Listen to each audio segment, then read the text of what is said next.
ये बात उन दिनों की है जब बुद्ध आम्रवन में अपना समय व्यतीत कर रहे थे।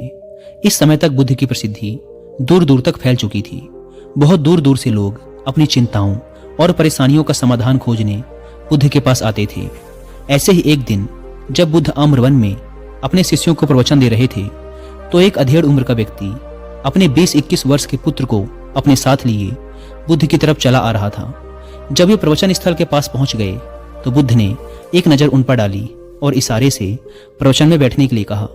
जब प्रवचन समाप्त हो गया और सभी लोग वहां से चले गए तो बुद्ध ने उस व्यक्ति को अपने पास बुलाया और बैठने के लिए कहा। वहां चारों तरफ हरियाली छाई हुई थी, मौसम बहुत सुहाना था और तरह तरह के पक्षियों की आवाजें गूंज रही थी। ऐसा नज़ारा देखकर उस व्यक्ति को अंदर से असीम शांति महसूस हो रही थी।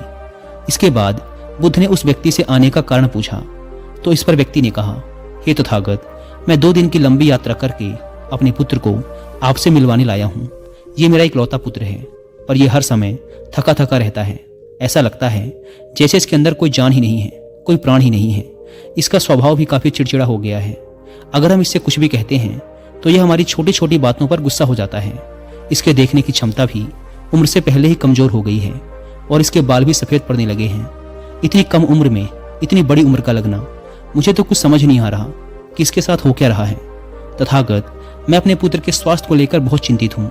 जब मैं अपने पुत्र को वैद्य जी के पास लेकर गया तो उन्होंने कुछ औषधि दी और कहा, अपने पुत्र को तनाव कम लेने के लिए कहो। वो अपने दिमाग में बहुत अधिक तनाव लेता है, इसीलिए उसकी ऐसी हालत हो गई है। लेकिन मुझे उनके बहुत समझाने के बाद भी तनाव का मतलब समझ नहीं आया। मुझे नहीं पता कि तनाव होता क्या है, यह किन कारणों से आता है और उसे कैसे अपने पुत्र के दिमाग से निकालूं। लेकिन मुझे सबसे पहले तो ये समझना है कि तनाव होता क्या है। इसीलिए तथागत, मैं आपके पास आया हूँ। कृपया आप मेरी समस्या का समाधान कीजिए।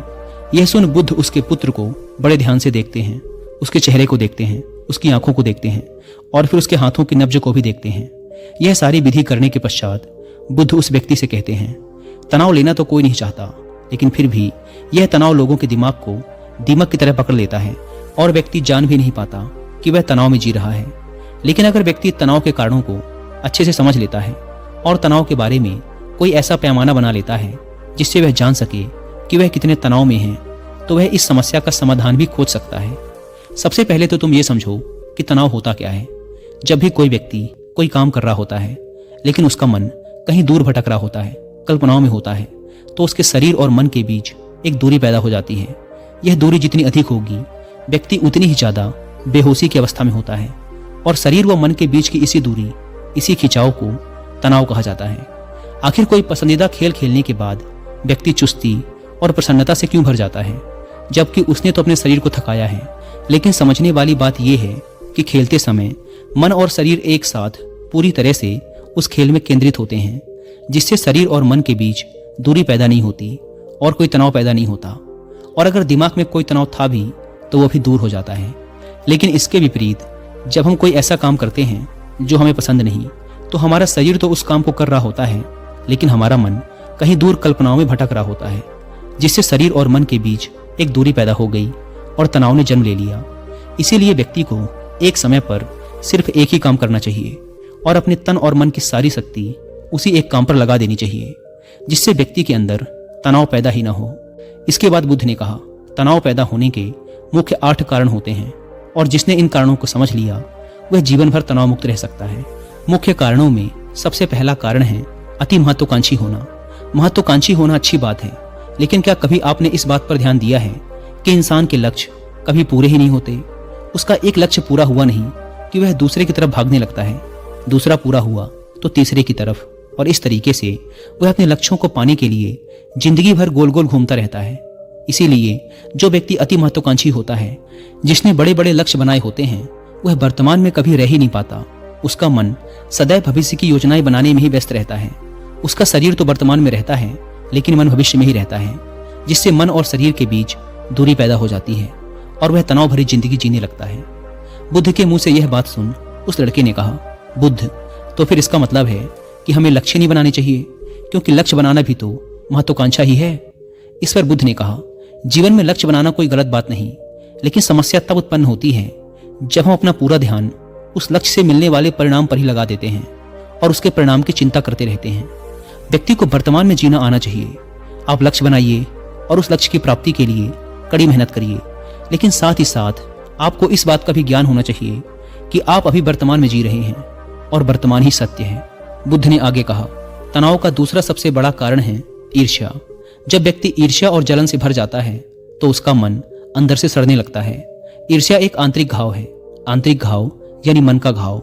व्यक्ति के शरीर का घाव तो भर सकता है, लेकिन मन का घाव कभी नहीं भर सकता। इसीलिए व्यक्ति को दूसरे की खुशी और तरक्की से कभी ईर्ष्या नहीं करनी चाहिए, क्योंकि ईर्ष्या तनाव का कारण है।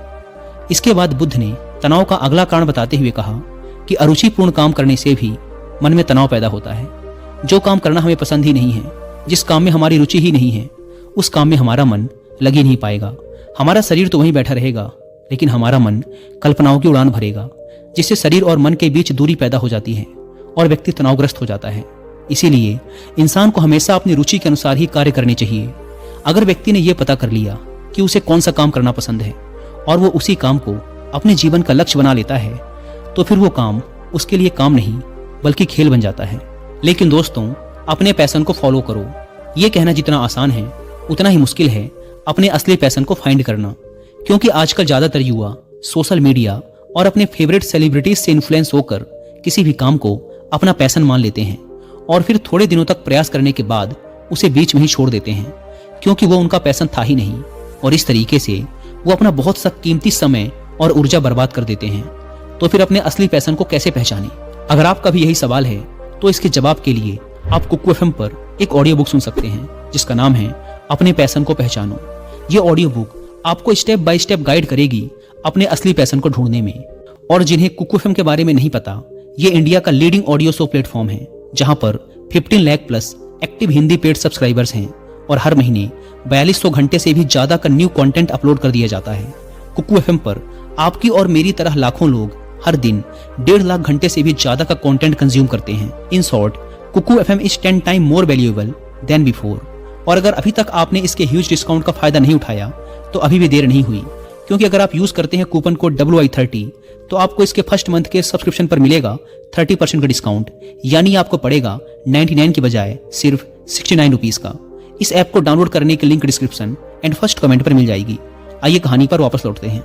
बुद्ध ने कहा, तनाव का चौथा कारण होता है किसी दूसरे से अपेक्षा रखना।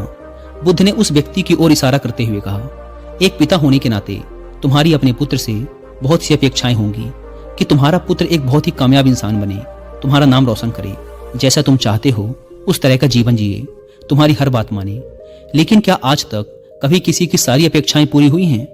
जब भी कोई व्यक्ति किसी दूसरे से कोई अपेक्षा रखने लगता है तो वो अनजाने में अपने लिए तनाव पैदा करने लगता है। जरा सोचो कि अगर तुम्हारा बेटा तुम्हारे अनुसार काम नहीं कर रहा और वो नहीं बन पा रहा जो तुम उसे बनाना चाहते हो, तो निश्चित रूप से तुम्हारे दिमाग को तनाव पकड़ लेगा। तुम तनाव से भरा जीवन जीना शुरू कर दोगे और इस तनाव के वश में आकर तुम ऐसा व्यवहार करोगे, ऐसी बातें करोगे कि तुम्हारा अपने पुत्र के साथ संबंध और भी खराब होता चला जाएगा। इसीलिए व्यक्ति को जितना हो सके उतनी कम अपेक्षाएं दूसरों से रखनी चाहिए, और अगर पूरी तरह से तनाव मुक्त रहना है तो दूसरों से अपेक्षा रखना ही बंद कर दो। इसके बाद बुद्ध ने कहा कि शारीरिक कष्ट भी इंसान के तनाव का एक कारण होता है। जब व्यक्ति किसी शारीरिक पीड़ा से गुजर रहा होता है तो उसका पूरा ध्यान बस अपने उस शारीरिक दर्द पर होता है और वह पूरे दिन बस उसी के बारे में सोचता रहता है, जिससे उसका मन दुख के विचारों से भर जाता है और ऐसी स्थिति में व्यक्ति तनावग्रस्त रहने लगता है। यह सुन उस व्यक्ति ने कहा कि हे बुद्ध, शारीरिक दुख तो किसी भी व्यक्ति को हो सकता है, तो फिर क्या वह व्यक्ति जीवन भर तनाव में ही जिएगा? इसका जवाब देते हुए बुद्ध ने कहा कि इंसान को यह बात समझनी चाहिए कि हमारा जीवन दुखों का आधार है। जैसे जैसे हमारा जीवन आगे बढ़ता है, इसमें दुख आते हैं, बीमारियां आती हैं और फिर अंत में मृत्यु भी आती है। तो बीमारियां इंसान के जीवन का अभिन्न अंग है, कोई इनसे बच नहीं सकता। बस किसी किसी के जीवन में ये समय से पहले आ जाती हैं तो किसी के बाद में, पर आती सब